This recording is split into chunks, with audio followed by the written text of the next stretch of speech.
प्रिय 140 करोड़ परिवारजन,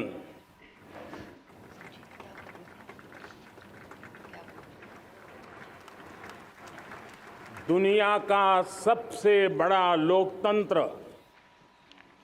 और अब बहुत लोगों का अभिप्राय है कि जनसंख्या की दृष्टि से भी हम विश्व में नंबर 1 पर है। इतना बड़ा विशाल देश, 140 करोड़ देश कि मेरे भाई बहन, मेरे परिवारजन आज आजादी का पर्व मना रहे हैं। मैं देश के कोटि कोटि जनों को, देश और दुनिया में भारत को प्यार करने वाले, भारत का सम्मान करने वाले, भारत का गौरव करने वाले कोटि कोटि जनों को आजादी के इस महान पवित्र पर्व की अनेक अनेक शुभकामनाएं देता हूं। मेरे प्यारे परिवारजन, पूज्य बापू के नेतृत्व में असहयोग का आंदोलन, सत्याग्रह की मूवमेंट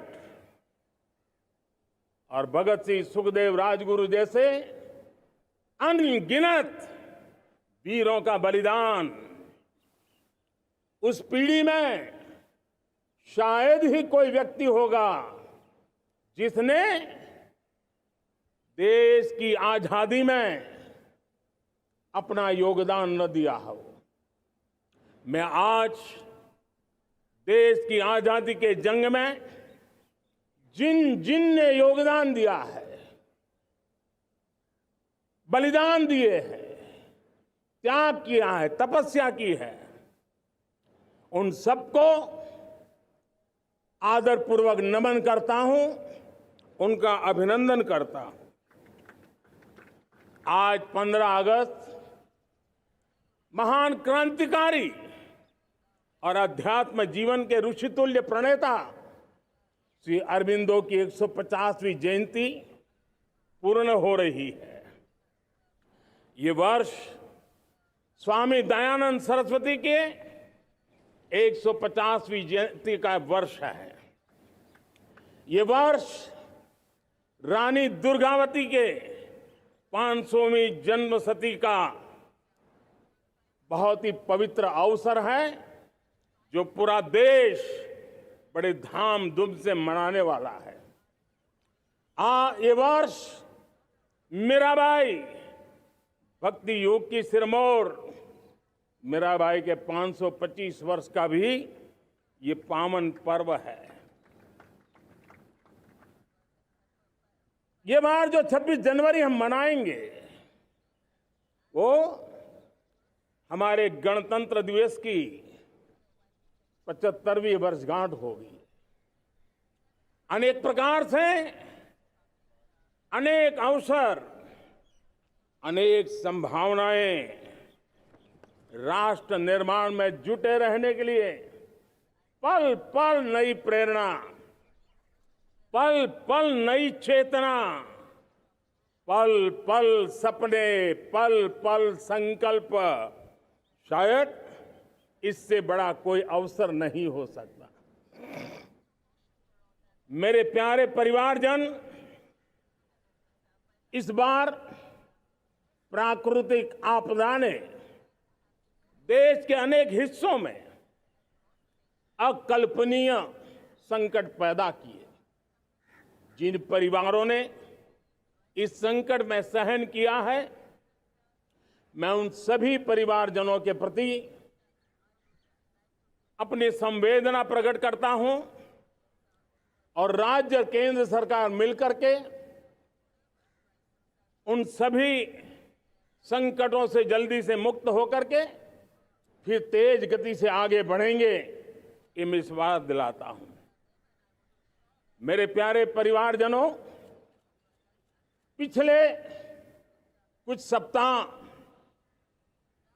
नॉर्थ ईस्ट में, विशेषकर मणिपुर में और हिंदुस्तान के भी अन्य कुछ भागों में, लेकिन विशेषकर मणिपुर में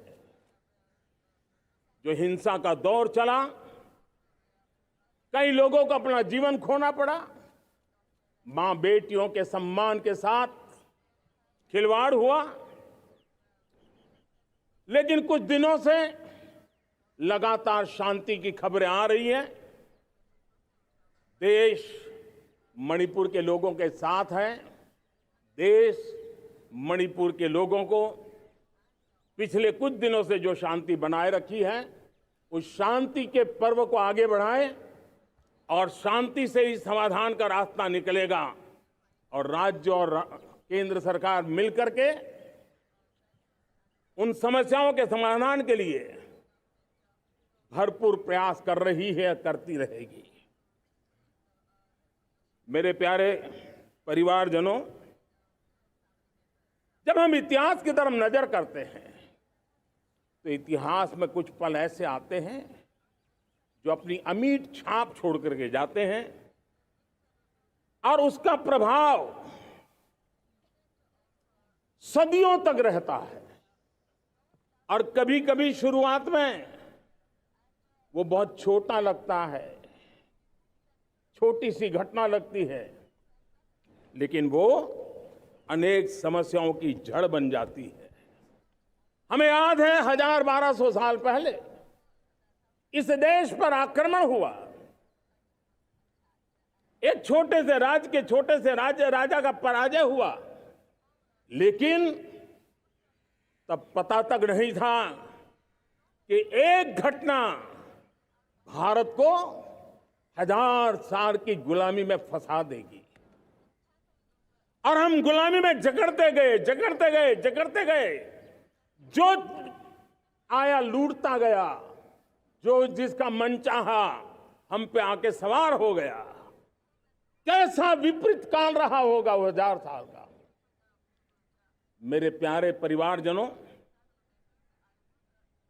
घटना छोटी क्यों ना हो, लेकिन 1000 साल तक प्रभाव छोड़ के रही है। लेकिन मैं आज इस बात का जिक्र इसलिए करना चाहता हूं कि भारत के वीरों ने इस कालखंड में कोई भूभाग ऐसा नहीं था, कोई समय ऐसा नहीं था जब उन्होंने देश की आजादी के लौ को जलता न रखा हो, बलिदान की परंपरा न बनाई हो। मां भारती बेड़ियों से मुक्त होने के लिए उठ खड़ी हुई थी, जंजीरों को झकझोर रही थी और देश की नारी शक्ति, देश की युवा शक्ति, देश के किसान, देश के गांव के लोग, मजदूर, कोई हिंदुस्तानी ऐसा नहीं था जो आजादी के सपने को लेकर के जीता न हो। आजादी को पाने के लिए मर मिटने के लिए तैयार होने वालों की एक बड़ी फौज तैयार हो गई थी। जेलों में जवानी खपाने वाले अनेक महापुरुष हमारे देश की आजादी को, इन गुलामी की बेड़ियों को तोड़ने के लिए लगे हुए थे। मेरे प्यारे परिवारजनों, जन चेतना को वो व्यापक रूप, त्याग और तपस्या का वो व्यापक रूप, जन जन के अंदर एक नए विश्वास जगाने वाला वो पल आखिरकार 1947 में देश आजाद हुआ। 1000 साल की गुलामी में संजोए हुए सपने देशवासी पूरे करते हुए देखे। साथियों, मैं 1000 साल पहले की बात इसलिए कह रहा हूं, मैं देख रहा हूं फिर एक बार देश के सामने एक मौका आया है। इस ऐसे कालखंड में हम जी रहे हैं, ऐसे कालखंड में हमने प्रवेश किया है और यह हमारा सौभाग्य है कि भारत के ऐसे अमृत काल में, यह अमृत काल का पहला वर्ष है, या तो हम जवानी में जी रहे हैं या हम मां भारती की गोद में जन्म ले चुके हैं। और ये कालखंड, मेरे शब्द लिख करके रखिए मेरे प्यारे परिवारजनों, इस कालखंड में जो हम करेंगे, जो कदम उठाएंगे, जितना त्याग करेंगे, तपस्या करेंगे, सर्वजन हिताय सर्वजन सुखाय, एक के बाद एक फैसले लेंगे, आने वाले 1000 साल का देश का स्वर्णिम इतिहास उससे अंकुरित होने वाला है। इस कालखंड में होने वाली घटनाएं आगामी 1000 साल के लिए इसका प्रभाव पैदा करने वाली है। गुलामी की मानसिकता से बाहर निकला हुआ देश पंच प्राण को समर्पित होकर के एक नए आत्मविश्वास के साथ आज आगे बढ़ रहा है। नए संकल्पों को सिद्ध करने के लिए वो जी जान से जुड़ रहा है। मेरी भारत माता, जो कभी ऊर्जा का सामर्थ्य था लेकिन राख के ढेर में दबी पड़ी थी, वो भारत मां 140 करोड़ देशवासियों के पुरुषार्थ है, उनकी चेतना से, उनकी ऊर्जा से फिर एक बार जागृत हो चुकी है। मां भारती जागृत हो चुकी है। और मैं साफ देख रहा हूं दोस्तों, यही कालखंड है। पिछले 9-10 साल हमने अनुभव किया है, विश्व भर में भारत की चेतना के प्रति, भारत के सामर्थ्य प्रति एक नया आकर्षण, नया विश्वास, नई आशा पैदा हुई है।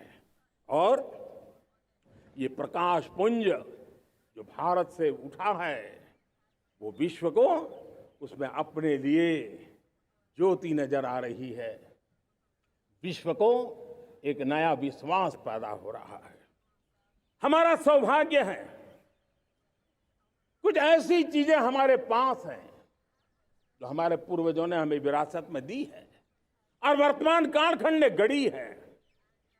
आज हमारे पास डेमोग्राफी है, आज हमारे पास डेमोक्रेसी है, आज हमारे पास डाइवर्सिटी है। डेमोग्राफी, डेमोक्रेसी और डाइवर्सिटी की ये त्रिवेणी भारत के हर सपने को साकार करने का सामर्थ्य रखती है। आज पूरे विश्व में वहां देशों की उम्र ढल रही है, ढलाव पर है, तब भारत यौवन की तरफ ऊर्जावान होकर के बढ़ रहा है। कितने बड़े गौरव का कालखंड है कि आज 30 साल की कम आयु की जनसंख्या दुनिया में सर्वाधिक कहीं है तो ये मेरे भारत मां की गोद में है, ये मेरे देश में है। और 30 साल से कम उम्र की नौजवान हो मेरे देश के पास हो, कोटि कोटि भुजाएं हो, कोटि कोटि मस्तिष्क हो, कोटि कोटि सपने, कोटि कोटि संकल्प हो, तो भाइयों बहनों, मेरे प्रिय परिवारजनों, हम इच्छित परिणाम प्राप्त करके रह सकते हैं। मेरे प्यारे परिवारजनों, देश का भाग्य ऐसी घटनाएं बदल देती है। यह सामर्थ्य देश के भाग्य को बदल देता है।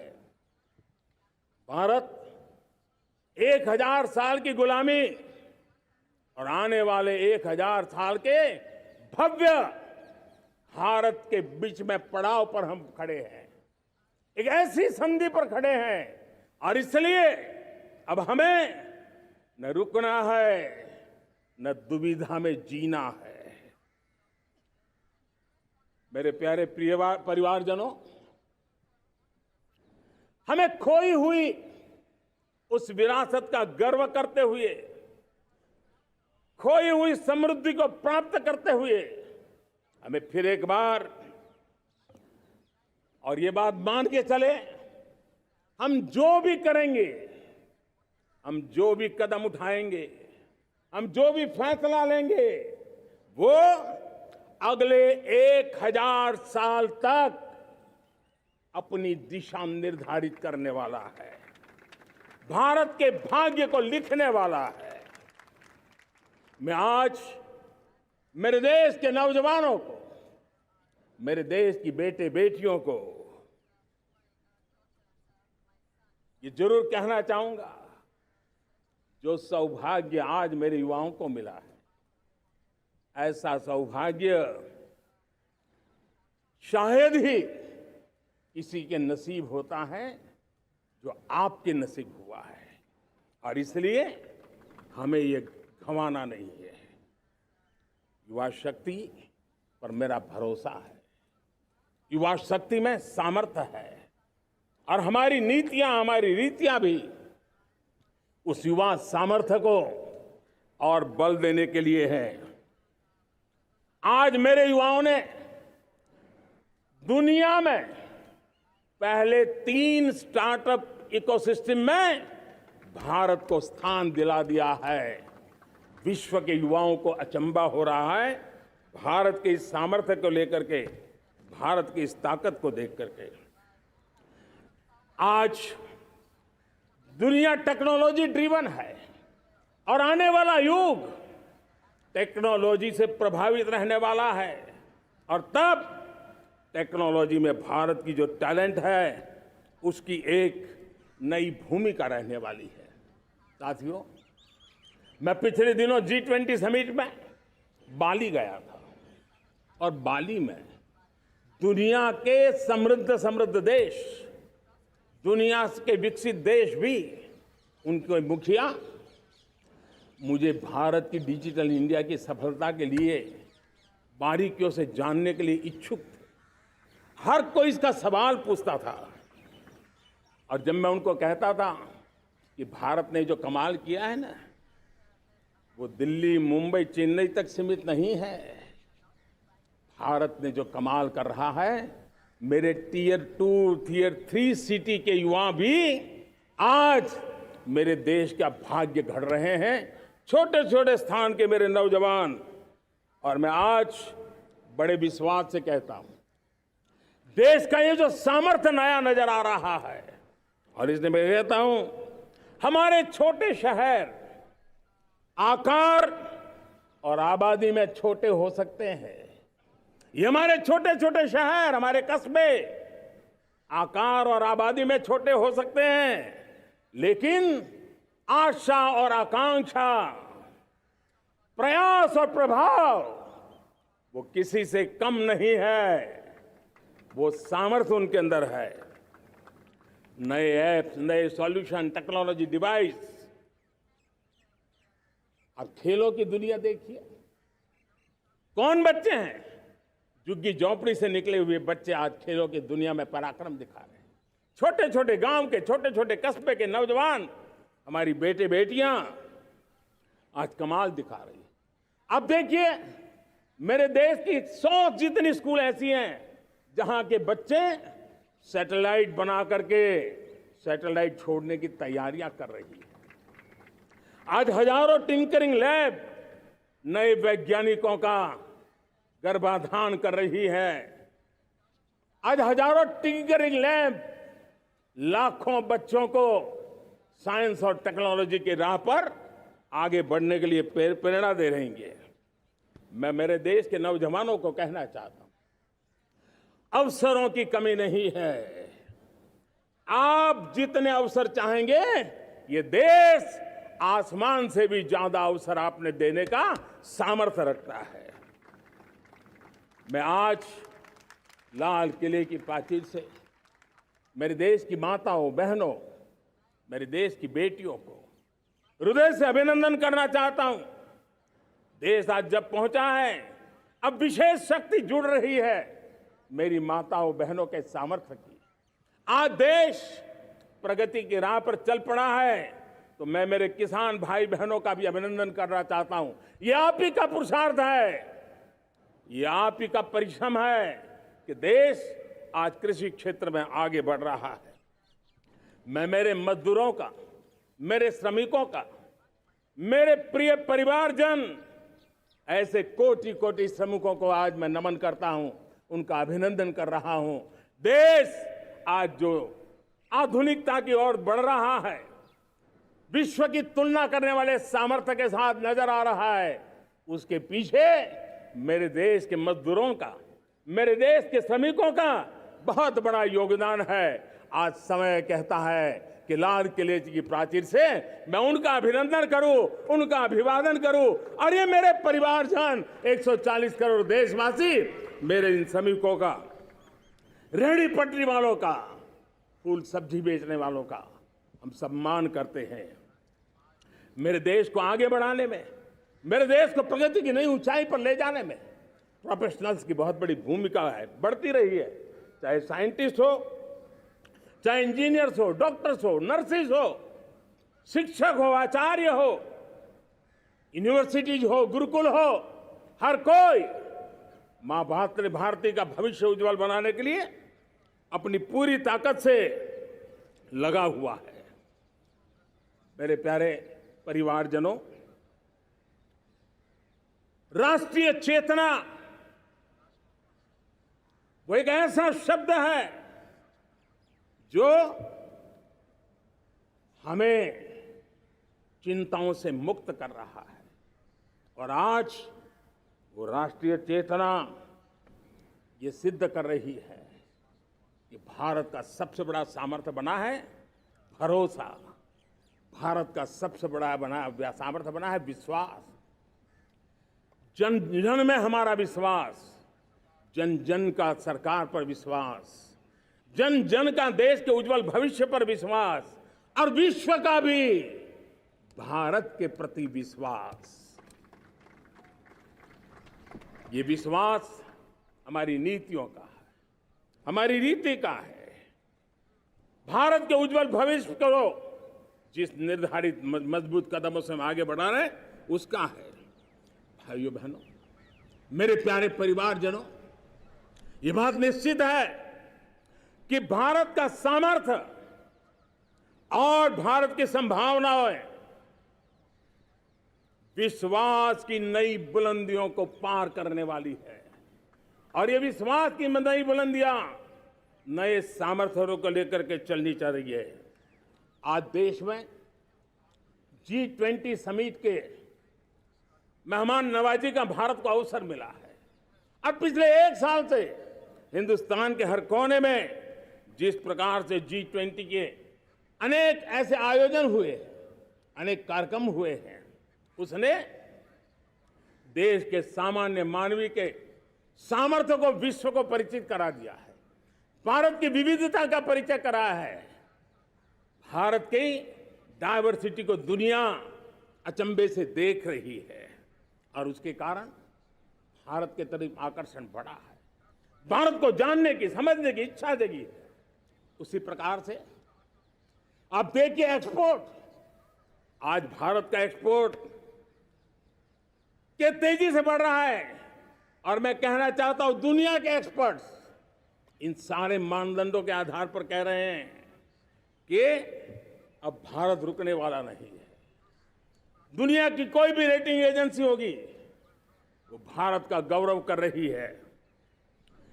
कोरोना काल के बाद दुनिया एक नए सिरे से सोचने लगी, और मैं विश्वास से देख रहा हूं कि जिस प्रकार से द्वितीय महायुद्ध के बाद, द्वितीय विश्व युद्ध के बाद दुनिया ने एक नया वर्ल्ड ऑर्डर आकार लिया था, मैं साफ साफ देख रहा हूं कि कोरोना के बाद एक नया विश्व ऑर्डर, एक नया ग्लोबल ऑर्डर, एक नया जियोपॉलिटिकल इक्वेशन, ये बहुत तेजी से आगे बढ़ रहा है। जियोपॉलिटिकल इक्वेशन की सारे व्याख्याएं बदल रही है, परिभाषाएं बदल रही है, और मेरे प्यारे परिवारजनों, आप गौरव करेंगे। बदलते हुए विश्व को शेप देने में आज मेरे 140 करोड़ देशवासियों, आपका सामर्थ्य नजर आ रहा है। आप निर्णायक मोड़ पर खड़े हैं। और कोरोना काल में भारत ने जिस प्रकार से देश को आगे बढ़ाया, दुनिया ने हमारे सामर्थ्य को देखा है। जब दुनिया की सप्लाई चेन तहस नहस हो गई थी, बड़ी बड़ी अर्थव्यवस्थाओं पर दबाव था, उस समय भी हमने कहा था हमें विश्व का विकास देखना है तो मानव केंद्रीय होना चाहिए, मानवीय संवेदनाओं से भरा हुआ होना चाहिए, और तब जाकर के समस्याओं का सही समाधान निकालेंगे। और कोविड ने हमें सिखाया है या हमें मजबूर किया है, लेकिन मानवीय संवेदनाओं को छोड़ करके हम विश्व का कल्याण नहीं कर सकते। आज भारत ग्लोबल साउथ की आवाज बन रहा है। भारत की समृद्ध विरासत आज दुनिया के लिए एक अवसर बन रहा है। Global economy, global supply chain, इसमें भारत की हिस्सेदारी, मैं पक्का विश्वास से कहता हूं, आज जो भारत ने परिस्थिति पैदा हुई है, आज जो भारत ने कमाया है, वो दुनिया में स्थिरता की गारंटी लेकर के आया है। दोस्तों, अब न हमारे मन में, न 140 करोड़ मेरे परिवारजनों के मन में, और न ही दुनिया के मन में कोई इफ्स है, कोई बट्स है। विश्वास बन चुका है। मेरे प्यारे देशवासियों, अब गेंद हमारे पाले में है। हमें अवसर जाने नहीं देना चाहिए, हमें मौका छोड़ना नहीं चाहिए। भारत में मैं मेरे देशवासियों का इसलिए भी अभिनंदन करता हूं कि मेरे देशवासियों में एक नीर-क्षीर विवेक का सामर्थ्य है, समस्याओं की जड़ों को समझने का सामर्थ्य है।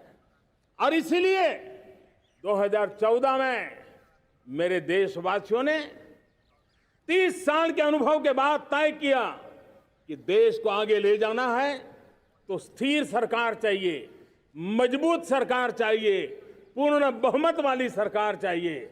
और देशवासियों ने एक मजबूत और स्थिर सरकार बनाई। और 3 दशकों के जो अनिश्चितता का कालखंड था, जो अस्थिरता का कालखंड था, जो राजनीतिक मजबूरियों से देश जकड़ा हुआ था, उससे मुक्ति मिली। मेरे प्यारे परिवारजनों, देश के पास आज एक ऐसी सरकार है, वो सर्वजन हिताय सर्वजन सुखाय, देश के संतुलित विकास के लिए समय का पल पल और जनता की पाई पाई, जनता की भलाई के लिए लगा रही है। और मेरी सरकार, मेरे देशवासियों का मन एक बात से जुड़ा हुआ है। हमारे हर निर्णय, हमारे हर दिशा, उसका एक ही मानदंड है, नेशन फर्स्ट, राष्ट्र प्रथम। और राष्ट्र प्रथम यही दूरगामी परिणाम, सकारात्मक परिणाम पैदा करने वाला है। देश में बड़े स्तर पर काम हो रहा है। और लेकिन मैं कहना चाहूंगा, 2014 में आपने एक मजबूत सरकार बनाई, और मैं कहता हूं 2014 में और 2019 में आपने एक सरकार फॉर्म की, तो मोदी में रिफॉर्म करने की हिम्मत आई। आपने ऐसी सरकार फॉर्म की कि मोदी को रिफॉर्म की हिम्मत आई। और जब मोदी ने एक के बाद एक रिफॉर्म किए, तो मेरे ब्यूरोक्रेसी के लोग, मेरे लाखों हाथ पैर जो हिंदुस्तान के कोने कोने में सरकार के हिस्से के रूप में काम कर रहे हैं, उन्होंने, ब्यूरोक्रेसी ने ट्रांसफॉर्म करने के लिए, परफॉर्म करने की जिम्मेवारी बखूबी निभाई। और उन्होंने परफॉर्म करके दिखाया, और जनता जनार्दन जुड़ गई, तो वो ट्रांसफॉर्म होता भी नजर आ रहा है। और इसलिए रिफॉर्म, परफॉर्म, ट्रांसफॉर्म, ये कालखंड अब भारत के भविष्य को गढ़ रहा है। और हमारी सोच, देश की उस ताकतों को बढ़ावा देने पर है जो आने वाले 1000 साल की नींव को मजबूत करने वाले हैं। दुनिया को युवा शक्ति की जरूरत है, युवा स्किल की जरूरत है। हमने अलग स्किल मिनिस्ट्री बनाई, वो भारत की आवश्यकताओं को तो पूरी करेगी, वो दुनिया की आवश्यकताओं को पूरी करने का भी सामर्थ्य रखेगी। हमने जल शक्ति मंत्रालय बनाया। मंत्रालय की बनाने की रचना को भी अगर कोई एनालिसिस करेगा ना, तो इस सरकार के मन मस्तिष्क को बड़े अच्छे ढंग से आप समझ पाएंगे। हमने जल शक्ति मंत्रालय बनाया। ये जल शक्ति मंत्रालय हमारे देश के एक एक देशवासियों को पीने का शुद्ध पानी पहुंचे, पर्यावरण की रक्षा के लिए पानी के प्रति संवेदनशील व्यवस्थाएं विकसित हो, उस पर हम बल रहे हैं। हमारे देश में कोरोना के बाद दुनिया देख रही है होलिस्टिक हेल्थ केयर, ये समय की मांग है।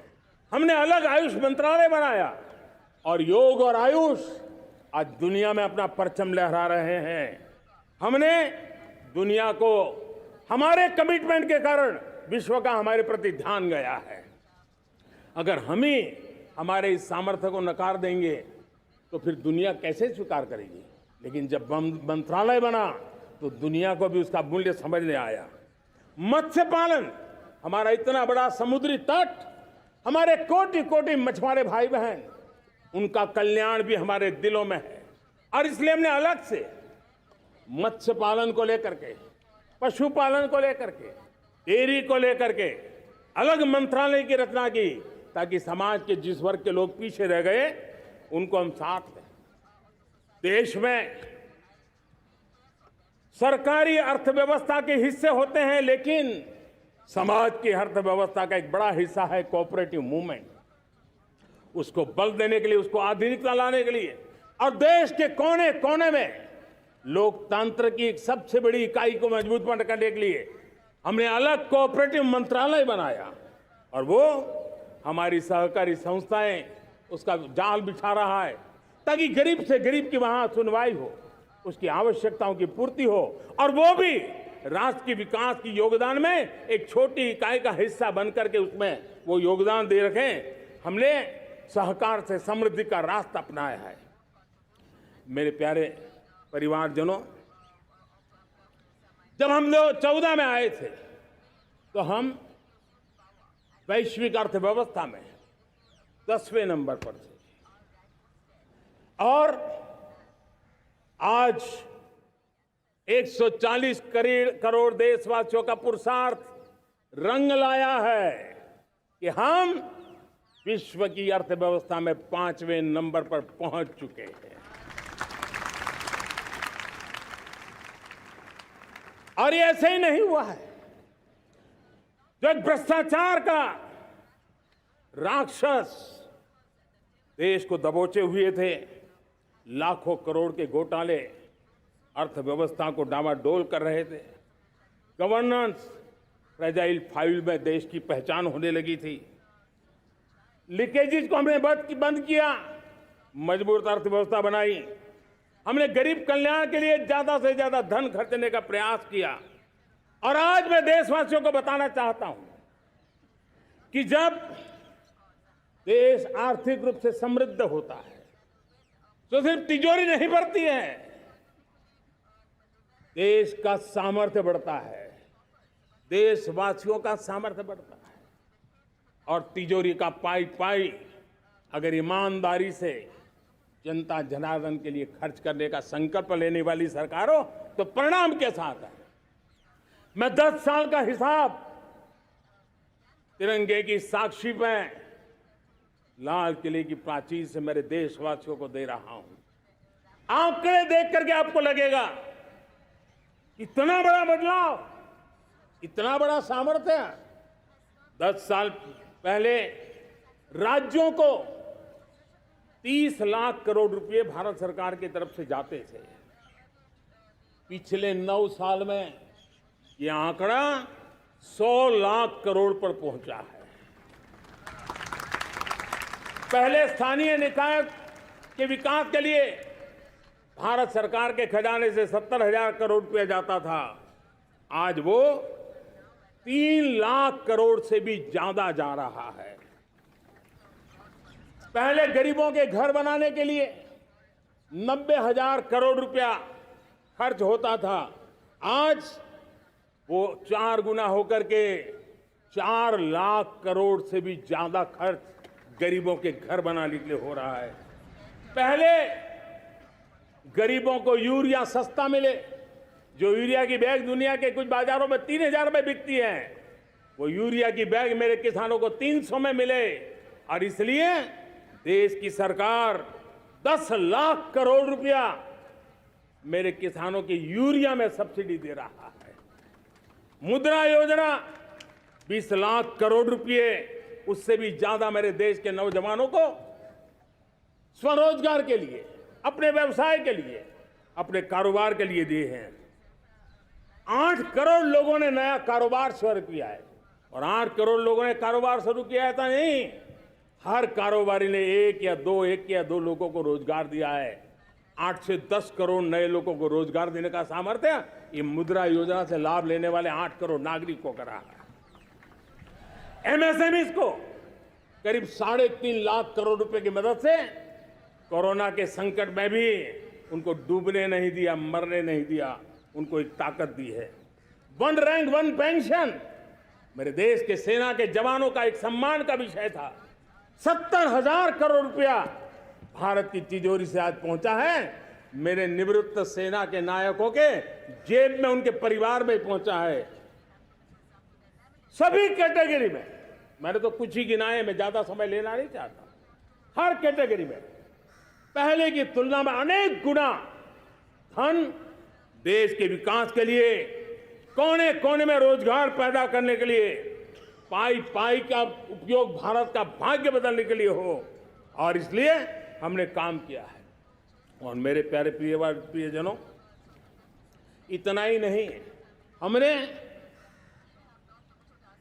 इन सारे प्रयासों का परिणाम है कि आज 5 साल के मेरे कार्यकाल में, 5 साल के कार्यकाल में, 5 साल में 13.5 करोड़ मेरे गरीब भाई बहन गरीबी की जंजीरों को तोड़ करके नियो मिडिल क्लास के रूप में बाहर आए हैं। जीवन का इससे बड़ा कोई संतोष नहीं होता। मेरे प्यारे प्रिय परिवारजनों, और जब 13.5 करोड़ लोग गरीबी की इस मुसीबतों से बाहर निकलते हैं, तो कैसी कैसी योजनाएं उनको मदद दी है। उनको आवास योजना का लाभ मिलना, पीएम स्वनिधि से 50,000 करोड़ रुपया रेहड़ी पटरी वालों तक पहुंचाया है। आने वाले दिनों में, आने वाली विश्वकर्मा जयंती पर एक कार्यक्रम हम लागू करेंगे। इस विश्वकर्मा जयंती पर हम करीब 13-15 हजार करोड़ रुपया से, जो परंपरागत कौशल्य से रहने वाले लोग, जो औजार से और अपने हाथ से काम करने वाला वर्ग है, ज्यादातर ओबीसी समुदाय से, हमारे सुथार हो, हमारे सोनार हो, हमारे राजमिस्त्री हो, हमारे कपड़े धोने वाले काम करने वाले लोग हो, हमारे बाल काटने वाले भाई बहन परिवार हो, ऐसे लोगों को एक नई ताकत देने के लिए हम आने वाले महीने में विश्वकर्मा जयंती पर विश्वकर्मा योजना लॉन्च करेंगे और करीब 13-15 हजार करोड़ से उसका प्रारंभ करेंगे। हमने पीएम किसान सम्मान निधि में 2.5 लाख करोड़ रुपया सीधा मेरे देश के किसानों के खाते में जमा किया है। हमने जल जीवन मिशन, हर घर में शुद्ध पानी पहुंचे, 2 लाख करोड़ रुपया खर्च किया है। हमने आयुष्मान भारत योजना, ताकि गरीब को बीमारी के कारण अस्पताल जाने से जो मुसीबत होती है उसको मुक्ति दिलाना, उसको दवाई मिले, उसका उपचार हो, ऑपरेशन हो, अच्छे से अच्छी हॉस्पिटल में हो। आयुष्मान भारत योजना के तहत 70,000 करोड़ रुपए हमने लगाए हैं। पशुधन, देश ने कोरोना वैक्सीन की बात तो देश को याद है, 40,000 करोड़ रुपए लगाए, वो तो याद है। लेकिन आपको जान करके खुशी होगी, हमने पशुधन को बचाने के लिए करीब करीब 15,000 करोड़ रुपया पशुधन के टीकाकरण के लिए लगाया है। मेरे प्यारे देशवासियों, मेरे प्यारे परिवारजनों, जन औषधि केंद्रों ने देश के सीनियर सिटीजन्स को, देश के मध्यम वर्गीय परिवार को एक नई ताकत दी है। जिस संयुक्त परिवार में अगर किसी को एक डायबिटीज जैसा हो जाए, 2-3 हजार रुपया दवाई का बिल स्वाभाविक हो जाता है।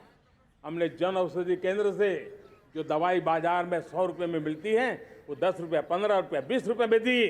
और आज देश में 1000 जन औषधि केंद्रों से मेरे इन बीमारी में जिनको दवाई की जरूरत थी, ऐसे लोगों के करीब 20,000 करोड़ रुपया उनके जेब में बचा है।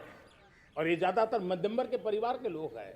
लेकिन आज उसकी सफलता को देखते हुए मैं देशवासियों को कहना चाहता हूं, जैसे हम एक विश्वकर्मा योजना लेकर के समाज के उस वर्ग को छूने वाले हैं, अब देश में 10,000 जन औषधि केंद्र से हम 25,000 जन औषधि केंद्र का लक्ष्य लेकर के आने वाले दिनों में काम करने वाले हैं। मेरे प्यारे परिवारजनों, जब देश में गरीबी कम होती है तो देश की मध्यम वर्ग की ताकत बहुत बढ़ती है। और अगर दुनिया में, और मैं आपको विश्वास दिलाता हूं, आने वाले 5 साल में मोदी का गारंटी है, देश पहले 3 वैश्विक इकोनॉमी में अपना जगह ले लेगा। ये पक्का जगह ले लेगा।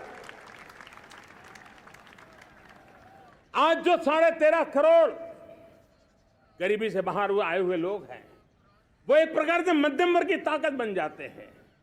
जब गरीब की खरीद शक्ति बढ़ती है तो मध्यम वर्ग की व्यापार शक्ति बढ़ती है। जब गांव की खरीद शक्ति बढ़ती है तब कस्बे और शहर की आर्थिक व्यवस्था और तेज गति से दौड़ती है। और यही इंटरकनेक्टेड हमारा अर्थचक्र होता है। हम उसको बल लेकर के आगे चलना चाहते हैं। मेरे प्यारे परिवारजनों, शहर के अंदर जो कमजोर लोग रहते हैं, बिना घर को मुसीबत रहती है, मध्यम वर्ग के परिवार अपना खुद का घर का सपना देख रहे हैं, हम उसके लिए भी आने वाले कुछ सालों के लिए एक योजना लेकर के आ रहे हैं। और जिसमें ऐसे मेरे परिवारजन जो शहरों में अपना घर, शहरों में रहते हैं लेकिन किराए के मकान पे रहते हैं, झुग्गी झोपड़ी में रहते हैं, चाल में रहते हैं, अनऑथराइज्ड कॉलोनीज में रहते हैं, ऐसे मेरे परिवारजन अगर अपना मकान बनाना चाहते हैं तो बैंक से जो लोन मिलेगा उसके ब्याज के अंदर राहत दे करके लाखों रुपयों की मदद करने का हमने निर्णय किया है। मेरे मध्यम वर्ग के परिवार को जब 2 लाख से 7 लाख इनकम टैक्स की सीमा बढ़ जाती है तो सबसे बड़ा लाभ सैलरी क्लास को होता है, मेरे मध्यम वर्ग को होता है। इंटरनेट का डेटा बहुत महंगा था 2014 के पहले, आज दुनिया का सबसे सस्ता इंटरनेट का डेटा का खर्चा हो रहा है। हर परिवार के पैसे बच रहे हैं। मेरे प्यारे परिवारजनों, विश्व कोरोना के बाद अभी तक उभर नहीं पाया है। युद्ध ने फिर एक नई मुसीबत पैदा की है। आज दुनिया महंगाई के संकट से जूझ रही है। पूरी दुनिया की अर्थव्यवस्था को महंगाई ने दबोच के रखा है। हम भी दुनिया से जिन सामान की जरूरत होती है लाते हैं, तो हमें सामान तो इंपोर्ट करते हैं, हमारा दुर्भाग्य है कि हमें महंगाई भी इंपोर्ट करनी पड़ती है, क्योंकि पूरी दुनिया को महंगाई ने जकड़ के रखा है। लेकिन मेरे प्यारे परिवारजनों, भारत ने महंगाई को नियंत्रित रखने के लिए भरसक प्रयास किए हैं। पिछले कालखंड की तुलना में हमें कुछ सफलता भी मिली है, लेकिन इतने से संतोष नहीं मान सकते। दुनिया से हमारी चीजें अच्छी है, इतने बात से हम सोच नहीं सकते। मुझे तो मेरे देशवासियों को महंगाई की बोझ कम से कम हो, इस दिशा में और भी कदम उठाने हैं और हम उस कदम को उठा के रहेंगे। मेरा प्रयास निरंतर जारी रहेगा। मेरे प्यारे परिवारजनों, आज देश अनेक क्षमताओं को लेकर के आगे बढ़ रहा है। देश आधुनिकता की तरफ आगे बढ़ने के लिए काम कर रहा है। आज देश रिन्यूएबल एनर्जी पे काम कर रहा है। आज देश ग्रीन हाइड्रोजन पे काम कर रहा है। देश की स्पेस पे क्षमता बढ़ रही है, तो देश की डीप सी मिशन में भी सफलता के साथ आगे चल रहा है। देश में रेल आधुनिक हो रही है, तो वंदे भारत बुलेट ट्रेन भी आज देश के अंदर काम कर रही है। गांव गांव पक्की सड़कें बन रही है, तो इलेक्ट्रिक बसें, मेट्रो की रचना भी आज देश में हो रहे हैं। आज गांव गांव तक इंटरनेट पहुंच रहा है, तो क्वांटम कंप्यूटर के लिए भी देश तय कर रहता है। नैनो यूरिया, नैनो डीएपी, उस पर काम हो रहा है, तो दूसरी तरफ जैविक खेती पर भी हम बल दे रहे हैं। आज किसान उत्पादक संघ एफपीओ का निर्माण हो रहा है, तो हम सेमीकंडक्टर का भी निर्माण करने के लिए चाह रहे हैं। हम दिव्यांग जनों के लिए एक सुगम भारत के निर्माण के लिए काम करते हैं, तो हम पैरालंपिक में भी हिंदुस्तान का तिरंगा झंडा गाड़ने के लिए मेरे दिव्यांग जनों को सामर्थ्यवान बना रहे हैं। हम खिलाड़ियों को स्पेशल ट्रेनिंग दे रहे हैं।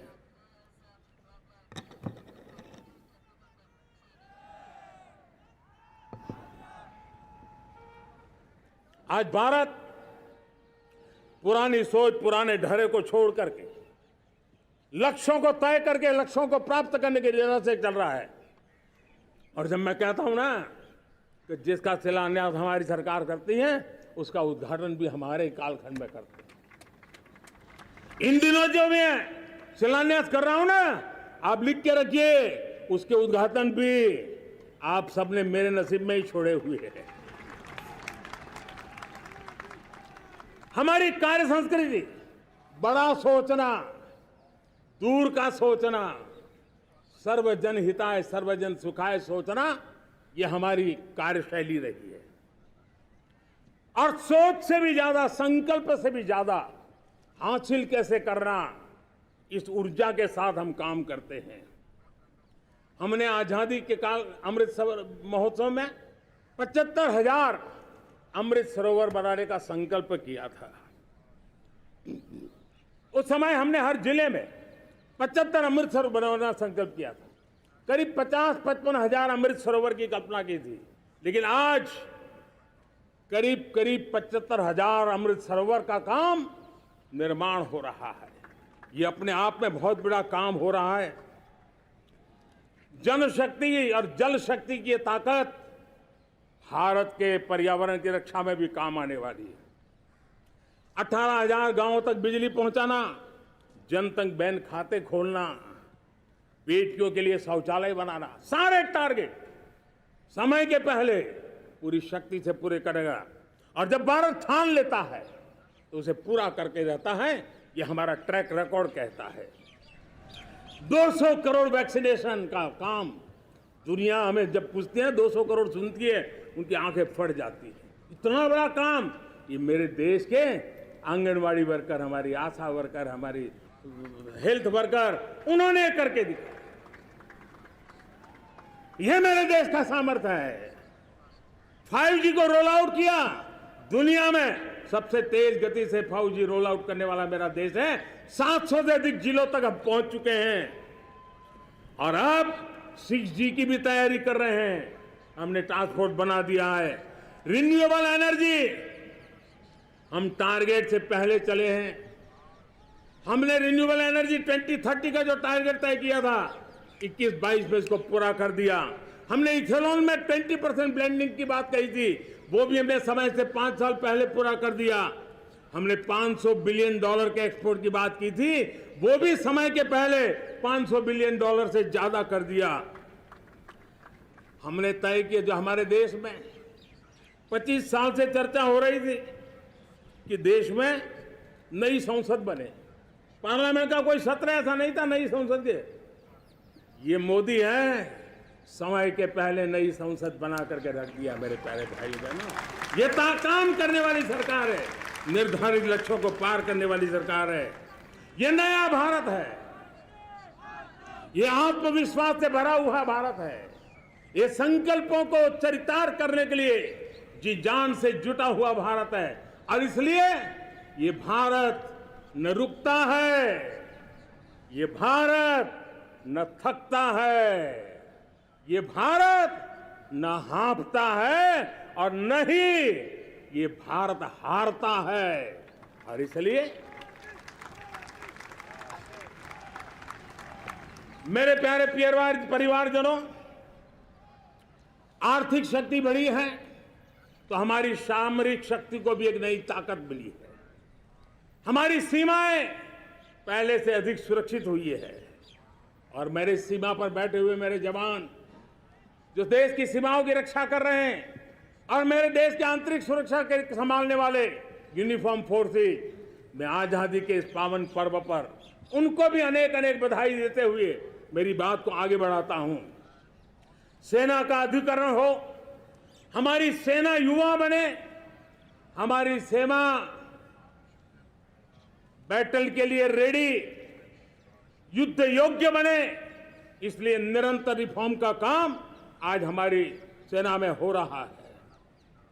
मेरे प्यारे परिवारजनों, आए दिन हम लोग सुना करते थे, यहां बम धमाका हुआ, वहां बम धमाका हुआ, हर जगह पे लिखा हुआ रहता था कि इस बैग को मत छूना, अनाउंसमेंट होते रहते थे।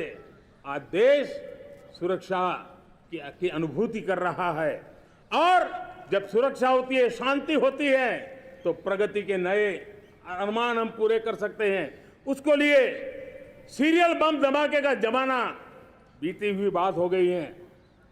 निर्दोषों के जो मौत होते थे वो बीते हुए कल की बात हो गई है। आज देश में आतंकी हमलों में भारी कमी आई है। नक्सल प्रभावित क्षेत्रों में भी बहुत बड़ा बदलाव आया है, बहुत बड़ा परिवर्तन का एक वातावरण बना है। मेरे प्यारे परिवारजनों, प्रगति के हर चीज में, लेकिन जब 2047 हम एक विकसित भारत का सपना लेकर के चल रहे हैं तब, और वो सपना नहीं, 140 करोड़ देशवासियों का संकल्प है और उस संकल्प को सिद्ध करने के लिए परिश्रम की पराकाष्ठा भी है। और उसकी सबसे बड़ी ताकत होती है वो राष्ट्रीय चरित्र होता है। दुनिया में जिन जिन देशों ने प्रगति की है, दुनिया में जो जो देश संकटों से वो पार करके निकले हैं, उसमें हर चीज के साथ साथ एक महत्वपूर्ण कैटलिक एजेंट रहा है, वो राष्ट्रीय चरित्र रहा है। और हमें राष्ट्रीय चरित्र के लिए और बल देते हुए हमें आगे बढ़ना होगा। हमारा देश, हमारा राष्ट्रीय चरित्र ओजस्वी हो, तेजस्वी हो, पुरुषार्थी हो, पराक्रमी हो, प्रखर हो, ये हम सबका सामूहिक दायित्व है। और आने वाले 25 साल हम एक ही मंत्र को लेकर चले, ये हमारे राष्ट्रीय चरित्र के सिरमौर होना चाहिए, एकता का संदेश। भारत की एकता को जीना, भारत की एकता को आंच आए, न ऐसी मेरी भाषा होगी, न ऐसा मेरा कोई कदम होगा। हर पल देश को जोड़ने का प्रयास मेरी तरफ से भी होता रहेगा। भारत की एकता हमें सामर्थ्य देती है। उत्तर हो, दक्षिण हो, पूर्व हो, पश्चिम हो, गांव हो, शहर हो, पुरुष हो, नारी हो, हम सब ने एकता के भाव के साथ और विविधता भरे देश में एकता का सामर्थ्य होता है। और दूसरी महत्व की बात मैं देख रहा हूं, अगर 2047 में हमें हमारे देश को विकसित भारत के रूप में देखना है तो हमें श्रेष्ठ भारत के मंत्र को जीना होगा, हमें चरितार्थ करना होगा।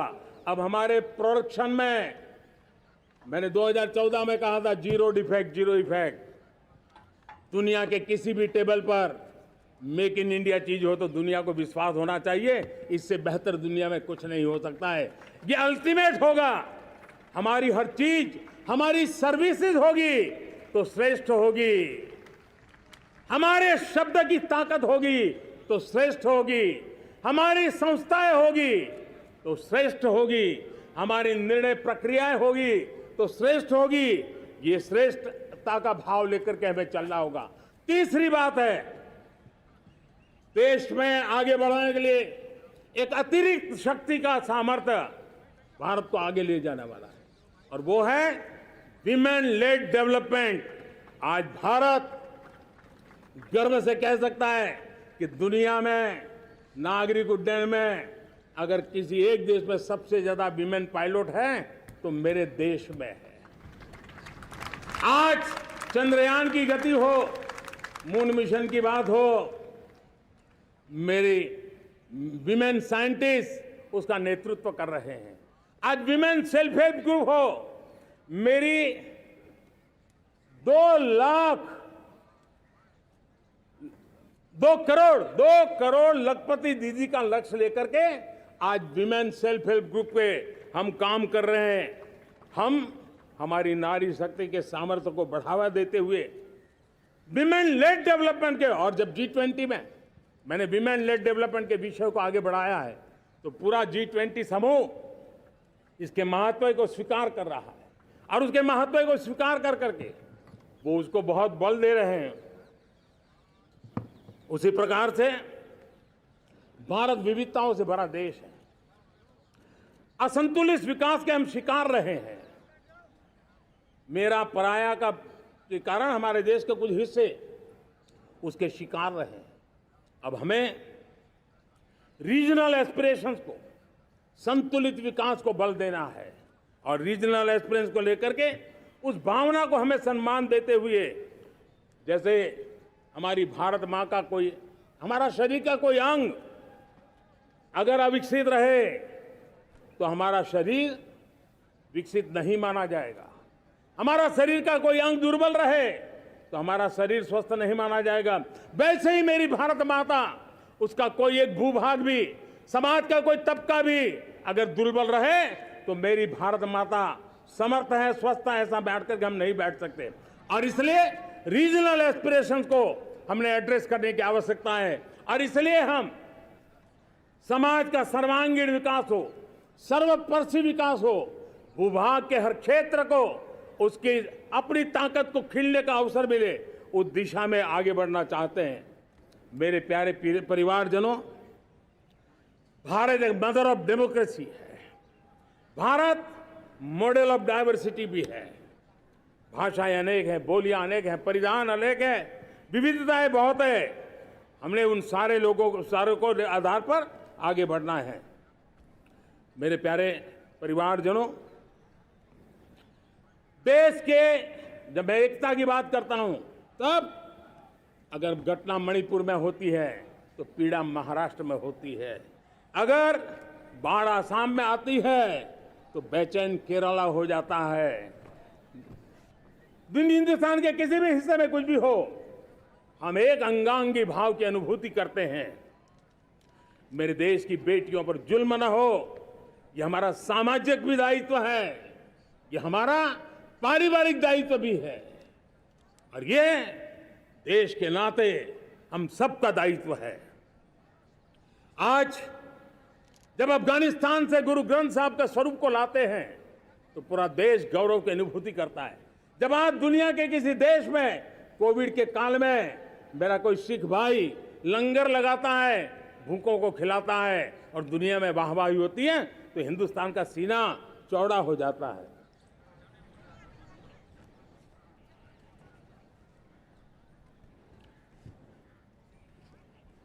मेरे प्यारे परिवारजनों, हमारे लिए जब नारी सम्मान की बात करते हैं, मुझे अभी एक देश में दौरा कर रहा था, तो वहां एक बहुत ही सीनियर मिनिस्टर, उसने मुझे एक सवाल पूछा। उसने कहा, आपके यहाँ बेटियां साइंस और इंजीनियरिंग के विषयों की पढ़ाई करती हैं क्या? उसमें क्या था? मैंने उनको कहा, आज मेरे देश में लड़कों से ज्यादा बेटियां आज स्टेम यानी साइंस, टेक्नोलॉजी, इंजीनियरिंग और मैथ्स, अधिकतम भाग मेरी बेटियां ले रही है। तो उनके लिए अचरज था। ये सामर्थ्य आज हमारे देश का देख रहा है।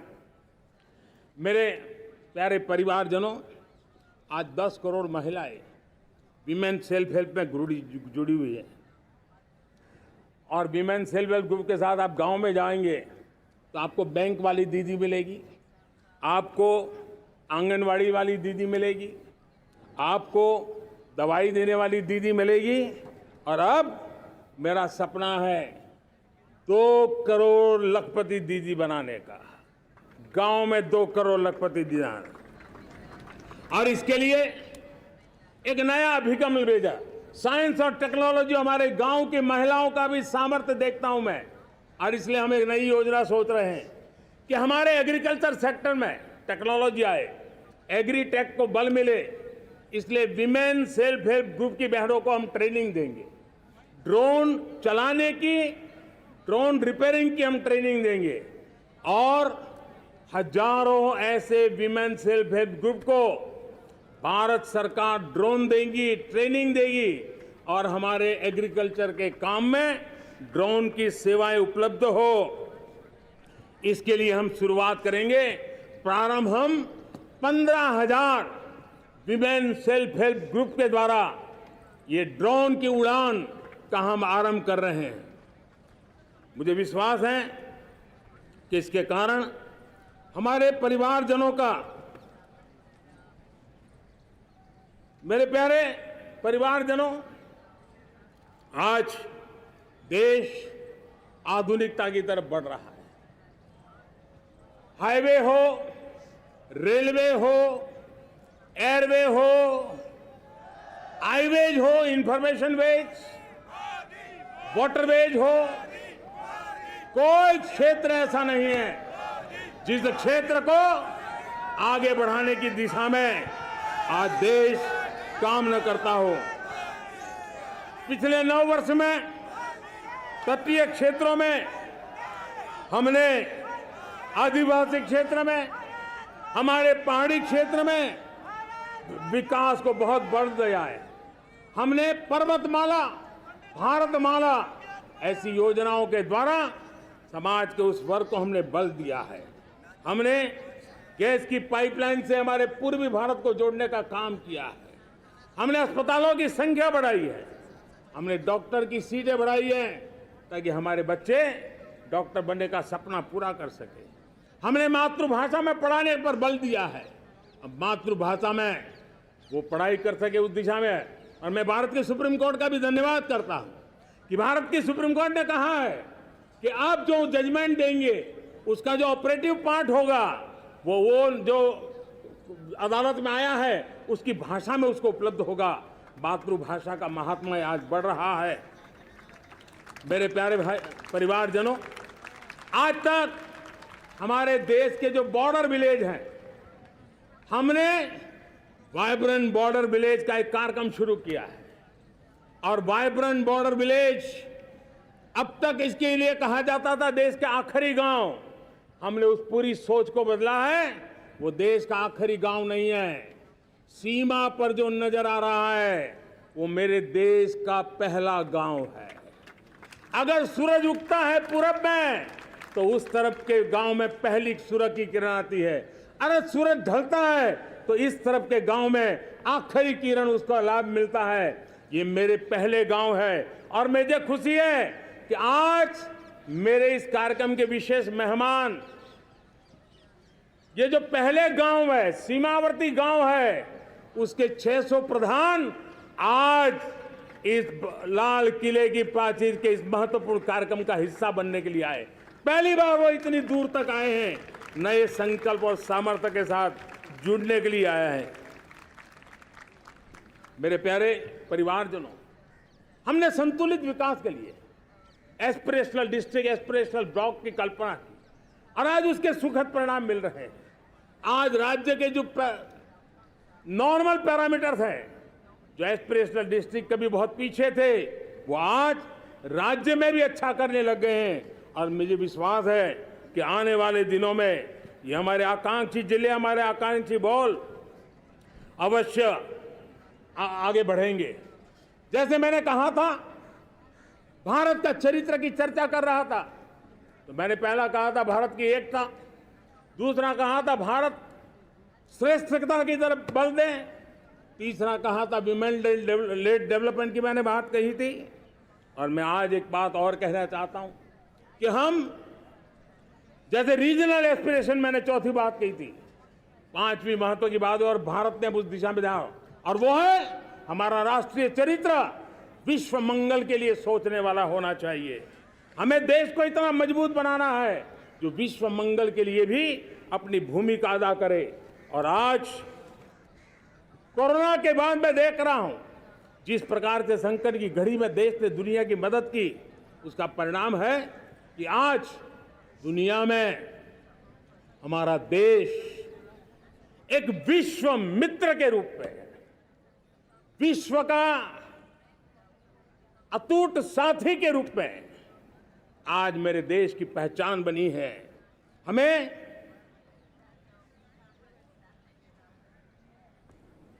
जब विश्व मंगल की बात करते हैं तब भारत का मूलभूत विचार है, उस विचार को हम आगे बढ़ाने लोग हैं। और मुझे खुशी है कि आज अमेरिकी संसद के भी कई चुने हुए गणमान्य प्रतिनिधि भी आज हमारे 15 अगस्त के इस अवसर में हमारे बीच में मौजूद है। भारत की सोच कैसी है, हम विश्व मंगल की बात को कैसे आगे बढ़ाते हैं। अब देखिए, हम जब सोचते हैं तो क्या कहते हैं, हमने दुनिया के सामने ये दर्शन रखा है और दुनिया उस दर्शन को लेकर के हमारे साथ जुड़ रही है। हमने कहा one sun, one world, one grid. Renewable energy के क्षेत्र में एक बहुत बड़ा हमारा स्टेटमेंट है, आज दुनिया उसको स्वीकार कर रही है। कोविड के बाद हमने दुनिया को कहा हमारा अप्रोच होना चाहिए वन अर्थ, वन हेल्थ। समस्याओं का समाधान तभी होगा जब मानव को, पशु को, पौधे को बीमारी के संबंध में समान रूप से एड्रेस किया जाएगा, तब जाकर के हम करेंगे। हमने G20 समिट के लिए दुनिया के सामने कहा है one world, one family, one future. इस सोच को लेकर के चल रहे हैं। हमने क्लाइमेट को लेकर के दुनिया जो संकट से जूझ रही है, हमने रास्ता दिखाया है, लाइफ मिशन लॉन्च किया है, लाइफस्टाइल फॉर एनवायरनमेंट। हमने दुनिया के सामने इंटरनेशनल सोलर अलायंस बनाया और आज दुनिया के कई देश इंटरनेशनल सोलर अलायंस का हिस्सा बन रहे हैं। हमने बायोडायवर्सिटी का महत्व देखते हुए बिग कैट अलायंस की व्यवस्था को हमने आगे बढ़ाया है। हमने प्राकृतिक आपदा के कारण, ग्लोबल वार्मिंग के कारण इंफ्रास्ट्रक्चर का जो नुकसान होता है, उसके लिए दूरगामी व्यवस्थाओं की जरूरत है। और इसलिए coalition for disaster resilient infrastructure, CDRI, एक समाधान के रूप में दुनिया को दिया है। विश्व आज समुद्रों को संघर्ष का केंद्र बना रहा है, तब हमने दुनिया को सागर का प्लेटफॉर्म दिया है जो वैश्विक समुद्रिक शांति की गारंटी बन सकता है। हमने पारंपरिक चिकित्सा पद्धतियों को बल देते हुए WHO का ग्लोबल लेवल का सेंटर हिंदुस्तान में बनाने की दिशा में काम किया है। हमने योग और आयुष के द्वारा विश्व कल्याण और विश्व के स्वस्थता की दिशा में काम किया है। और आज भारत विश्व मंगल की मजबूत नींव डाल रहा है। इस मजबूत नींव को आगे बढ़ाना हम सबका काम है, हम सबकी जिम्मेवारी है। मेरे प्यारे परिवारजनों, सपने अनेक है, संकल्प साफ है, नीतियां स्पष्ट है, नियत के सामने कोई सवाल या निशान नहीं है। लेकिन कुछ सच्चाइयों को हमें स्वीकार करना पड़ेगा और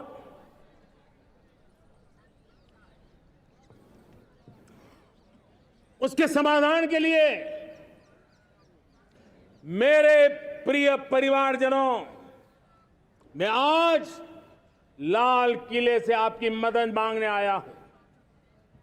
मैं लाल किले से आपके आशीर्वाद मांगने आया हूं, क्योंकि पिछले सालों मैंने देश को जो समझा है, देश की आवश्यकताओं को जो मैंने परखा है, और अनुभव के आधार पर मैं कह रहा हूं कि आज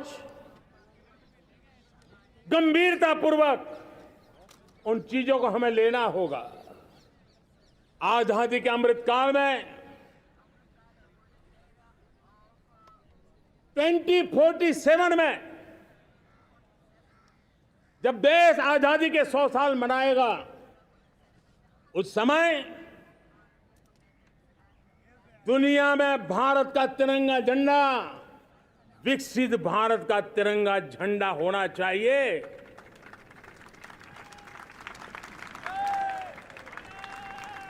रत्ती भर भी हमें रुकना नहीं है, पीछे नहीं हटना है।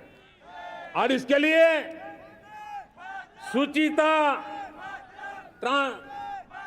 पारदर्शिता और निष्पक्षता, ये पहली मजबूती की जरूरत है। हमें उस मजबूती को जितना ज्यादा खाद पानी दे सकते हैं, संस्थाओं के माध्यम से दे सकते हैं, नागरिक के नाते दे सकते हैं, परिवार के नाते दे सकते हैं, ये हमारा सामूहिक दायित्व होना चाहिए। और इसलिए पिछले 75 साल का इतिहास देखिए, भारत के सामर्थ्य में कोई कमी नहीं थी। अरे जो देश कभी सोना की चिड़िया कहा जाता था, वो देश क्यों न फिर से उस सामर्थ्य को लेकर के खड़ा हो सकता है। मेरा अटूट विश्वास है साथियों, मेरे प्रिय परिवारजनों, मेरा अखंड अटूट एक निष्ठ विश्वास है कि 2047 में जब देश आजादी के 100 साल मनाएगा, मेरा देश विकसित भारत बन के रहेगा। और ये मैं मेरे देश के सामर्थ्य के आधार पर कह रहा हूं, मेरे उपलब्ध संसाधनों के आधार पर कह रहा हूं, और सबसे ज्यादा 30 से कम आयु वाली मेरी युवा शक्ति के भरोसे कह रहा हूं, मेरी माताओं बहनों के सामर्थ्य के भरोसे कह रहा हूं। लेकिन उसके सामने अगर कोई रुकावट है, कुछ विकृतियां पिछले 75 साल में ऐसे घर कर गई है, हमारी समाज व्यवस्था का ऐसा हिस्सा बन गई है कि कभी कभी तो हम आंख भी बंद कर देते हैं। अब आंख बंद करने का समय नहीं है। अगर सपनों को सिद्ध करना है, संकल्प को पार करना है, तो हमें ये आंख मिचौली बंद करके, आंख में आंख मिला करके 3 बुराइयों से लड़ना बहुत समय की मांग है।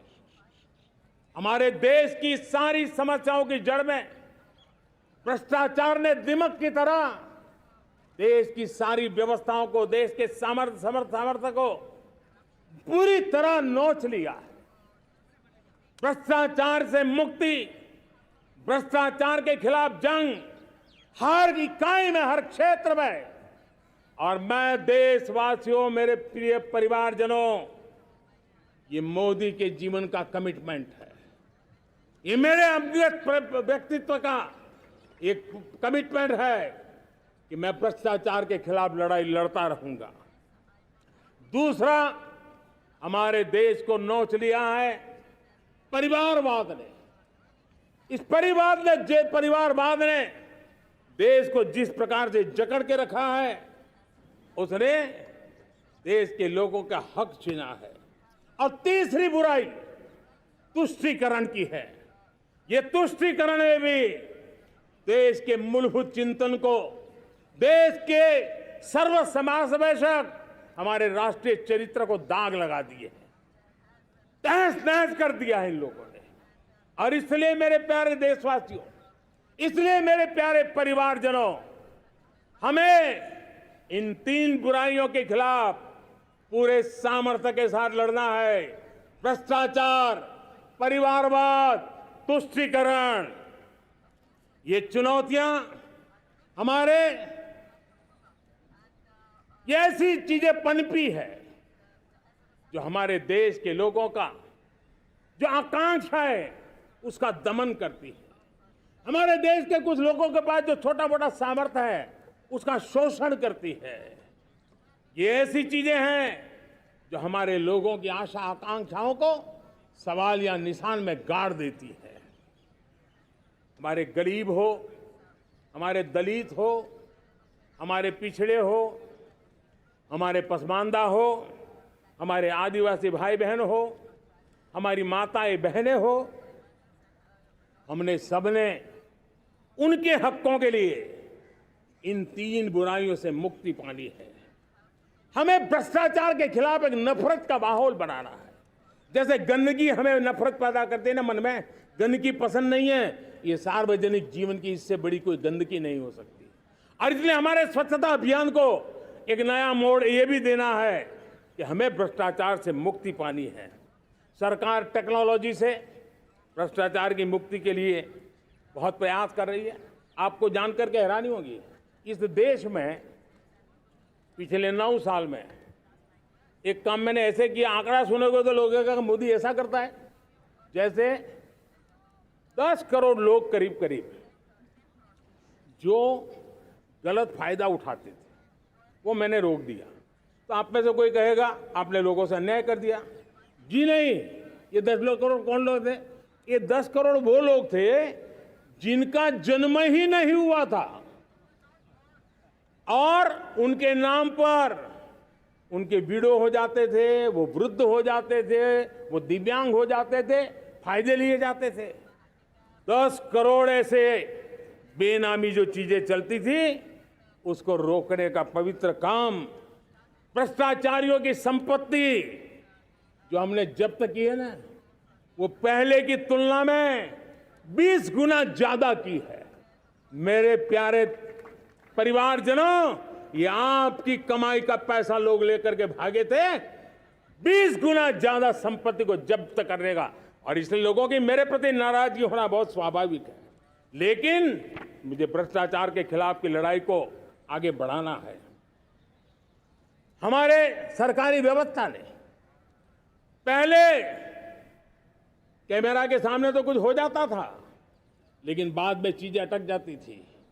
हमने पहले की तुलना में कई गुना ज्यादा अदालत में चार्जशीट की है और अब जमानतें भी नहीं मिलती हैं। वैसी पक्की व्यवस्था को लेकर के हम आगे बढ़ रहे हैं, क्योंकि हम ईमानदारी से भ्रष्टाचार के खिलाफ लड़ रहे हैं। आज परिवारवाद और तुष्टीकरण, इसने देश का बहुत बड़ा दुर्भाग्य किया है। अब लोकतंत्र में ये कैसे हो सकता है कि पॉलिटिकल पार्टी, और मैं विशेष बल दे रहा हूं पॉलिटिकल पार्टी, आज मेरे देश के लोकतंत्र में एक ऐसी विकृति आई है जो कभी भारत के लोकतंत्र को मजबूती नहीं दे सकती। और वो क्या है बीमारी? परिवारवादी पार्टियां। और उनका तो मंत्र क्या है? Party of the family, by the family and for the family.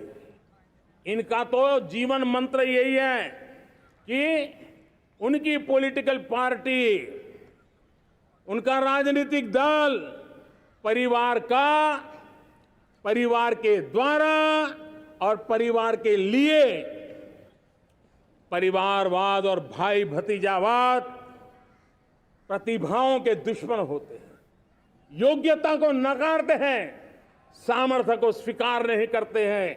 और इसलिए परिवारवाद इस देश के लोकतंत्र की मजबूती के लिए उसकी मुक्ति जरूरी है। सर्वजन हिताय सर्वजन सुखाय, हर किसी को हक मिले इसलिए, और सामाजिक न्याय के लिए भी ये बहुत। उसी प्रकार से तुष्टीकरण ने सामाजिक न्याय का सबसे बड़ा नुकसान किया। अगर सामाजिक न्याय को तबाह किसने किया है तो ये तुष्टीकरण की सोच, तुष्टीकरण की राजनीति, तुष्टीकरण का सरकारी योजनाओं का तरीका, इसने सामाजिक न्याय को मौत के घाट उतार दिया है। और इसलिए हमें तुष्टीकरण, भ्रष्टाचार, ये विकास का सबसे बड़ा दुश्मन है।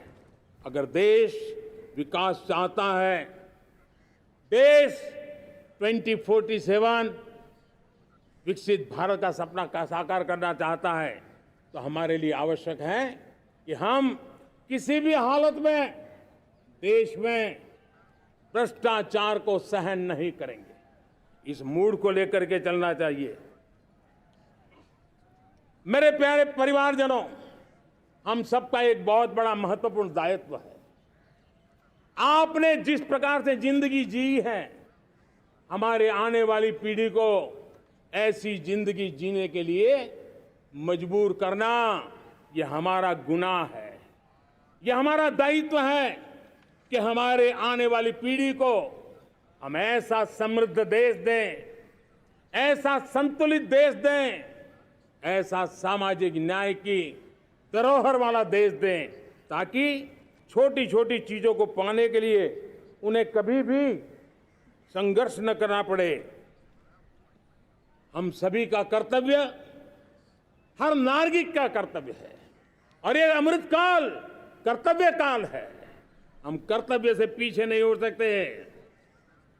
हमें वो भारत बनाना है जो पूज्य बापू के सपनों का था। हमें वो भारत बनाना है जो हमारे स्वतंत्र सेनानियों का सपना था।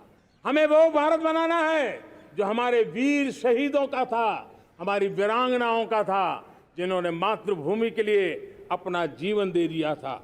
मेरे प्यारे परिवारजनों, मैं जब 2014 में आपके पास आया था, तब 2014 में मैं परिवर्तन का वादा लेकर के आया था। 2014 में मैंने आपको वादा किया था, मैं परिवर्तन लाऊंगा, और 140 करोड़ मेरे परिवारजन, आपने मुझ पे भरोसा किया और मैंने विश्वास पूरा करने की कोशिश की। रिफॉर्म, परफॉर्म, ट्रांसफॉर्म, वो 5 साल जो वादा था वो विश्वास में बदल गया, क्योंकि मैंने परिवर्तन का वादा किया था। रिफॉर्म, परफॉर्म, ट्रांसफॉर्म के द्वारा मैंने इस वादे को विश्वास में बदल दिया। कठोर परिश्रम किया है, देश के लिए किया है, शान से किया है, सिर्फ और सिर्फ नेशन फर्स्ट, राष्ट्र सर्वोपरि, इस भाव से किया है। 2019 में परफॉर्मेंस के आधार पर आप सबने मुझे फिर से आशीर्वाद दिया। परिवर्तन का वादा मुझे यहां ले आया, परफॉर्मेंस मुझे दोबारा ले आया, और आने वाले 5 साल अभूतपूर्व विकास के हैं। 2047 के सपने को साकार करने का सबसे बड़ा स्वर्णिम पल आने वाले 5 साल है। और अगली बार 15 अगस्त को इसी लाल किले से मैं आपको देश की उपलब्धियां, आपके सामर्थ्य, आपके संकल्प, उसमें हुई प्रगति, उसकी जो सफलता है, उसके गौरवगान, उससे भी अधिक आत्मविश्वास के सामने, आपके सामने मैं प्रस्तुत करूंगा। मेरे प्यारे प्रियजनों, मेरे परिवारजनों, मैं आप में से आता हूं, मैं आपके बीच से निकला हूं, मैं आपके लिए जीता हूं। अगर मुझे सपना भी आता है तो आपके लिए आता है। अगर मैं पसीना भी बहाता हूं तो आपके लिए बहाता हूं, क्योंकि इसलिए नहीं कि आपने मुझे दायित्व दिया है, मैं इसलिए कर रहा हूं कि आप मेरे परिवारजन हैं, और आपके परिवार के सदस्य के नाते मैं आपके किसी दुख को देख नहीं सकता हूं, मैं आपके सपनों को चूर चूर होते नहीं देख सकता हूं, मैं आपके संकल्प को सिद्धि तक ले जाने के लिए आपका एक साथी बन करके, आपका एक सेवक बन करके, आपके साथ जुड़े रहने का, आपके साथ जीने का, आपके लिए जूझने का मैं संकल्प लेकर के चला हुआ इंसान हूं। और मुझे विश्वास है, हमारे पूर्वजों ने आजादी के लिए जो जंग लड़ा था, जो सपने देखे थे, वो सपने हमारे साथ है। आजादी के जंग में जिन्होंने बलिदान दिया था, उनके आशीर्वाद हमारे साथ है और 140 करोड़ देशवासियों को एक ऐसा अवसर आया है। ये अवसर हमारे लिए एक बहुत बड़ा संबल लेकर के आया है और इसलिए मेरे प्यारे प्रियजनों, आज जब मैं अमृतकाल में आपके साथ बात कर रहा हूं, ये अमृतकाल का पहला वर्ष है।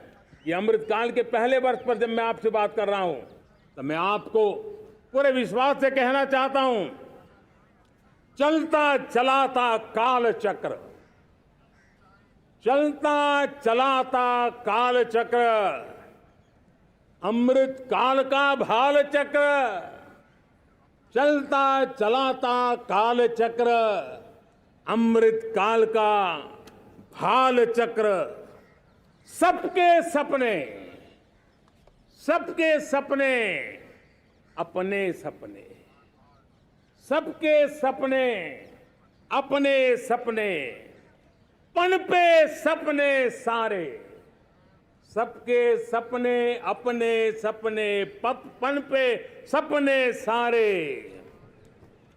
धीर चले वीर चले, धीर चले वीर चले, चले युवा हमारे, धीर चले वीर चले, चले युवा हमारे, नीति सही, नीति सही, रीति नहीं, नीति सही, रीति नहीं, गति सही, गति सही, राह नहीं, गति सही, राय नहीं।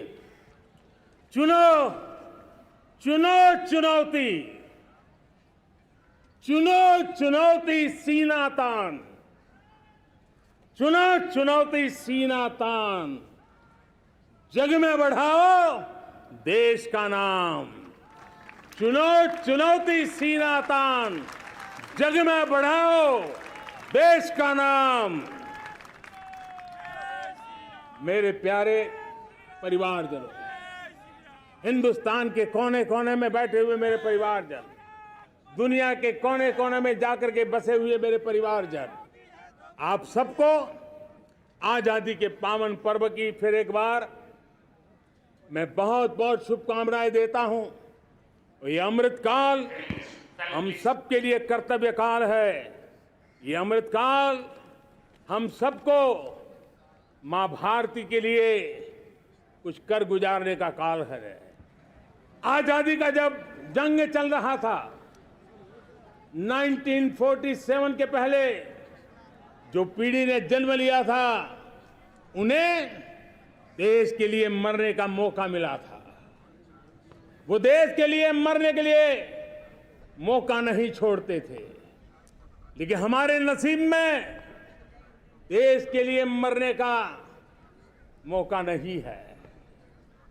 लेकिन हमारे लिए देश के लिए जीने का ये इससे बड़ा कोई अवसर नहीं होता। हमें पल पल देश के लिए जीना है। इसी संकल्प के साथ इस अमृतकाल में 140 करोड़ देशवासियों के सपने संकल्प भी बनाने हैं। 140 करोड़ देशवासियों के संकल्प को सिद्धि में भी परिवर्तित करना है और 2047 का जब तिरंगा झंडा फहरेगा तो विश्व एक विकसित भारत का गुणगान करता होगा। इसी विश्वास के साथ, इसी संकल्प के साथ मैं आप सबको अनेक अनेक शुभकामनाएं देता हूं, बहुत बहुत बधाई देता हूं। जय हिंद, जय हिंद, जय हिंद। भारत माता की, भारत माता की, भारत माता की। वंदे वंदे वंदे। बहुत बहुत धन्यवाद।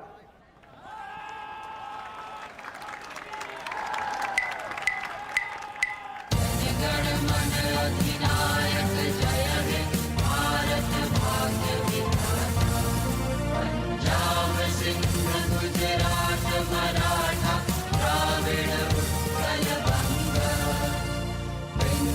हिमाचल